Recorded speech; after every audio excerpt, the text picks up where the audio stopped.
Usong-uso ngayon sa mga Pinoy ang kape. Hindi lang ito pampagising sa umaga, kundi inuming pampamilya at pambarkada.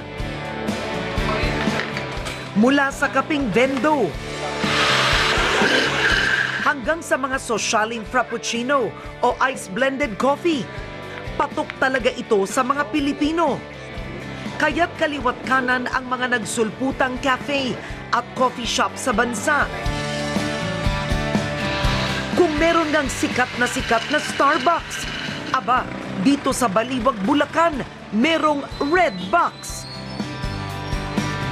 Sariling timpla ng mag-asawang Michelle at Israel Romano. Favorite color ko po yung red. Oo.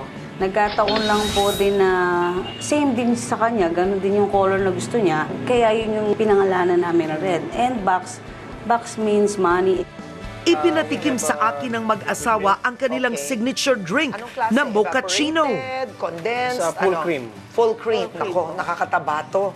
Okay. Pero nakakabata po. Nakabata. Okay. Tapos Tapos po may water. paano mo naisip yung tamang formula? Nag-training ka ba? Hindi po. Hilig ko lang po talaga na mag-experiment ng mga ganun. Pero usual may binabasihan din po ako. Oo. So, Okay, so, ganun yung siya. powdered milk and then sugar. po.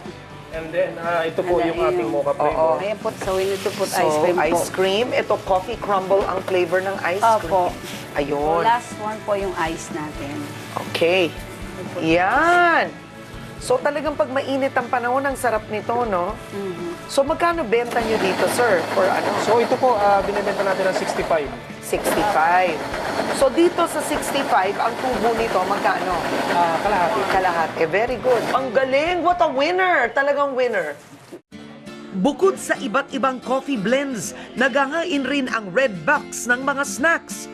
Bongga na sila ngayon.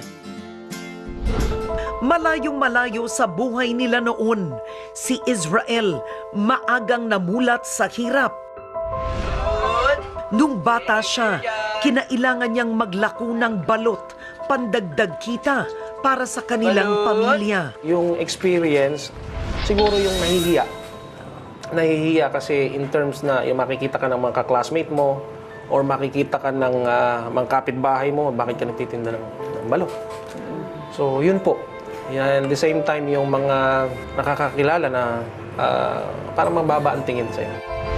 Bukod sa pagbabalot, namasukan rin si Israel bilang factory worker.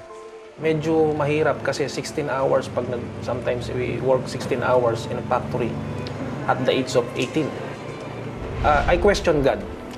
Bakit ko na-experience yung mga ganong bagay? Bakit ko na-experience yung mahirap na buhay?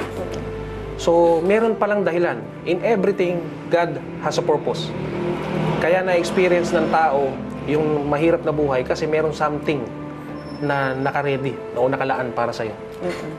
So, yun po pala, preparation para magkaroon ka ng business.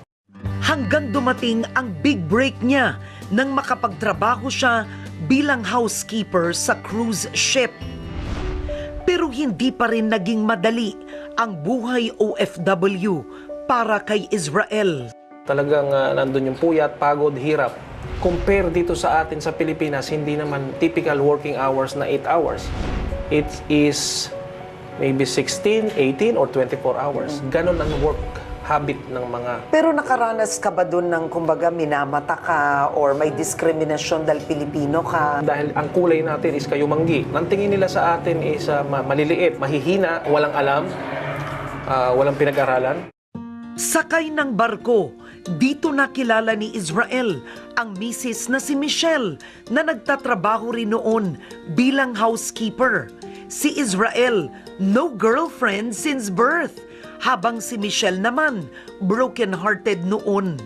At sa gitna ng karagatan, naging matamis ang pagtitinginan ng dalawa. Pero hindi lang pala pagmamahalan ang nabuo sa barko, kundi ang idea para sa kanilang negosyo.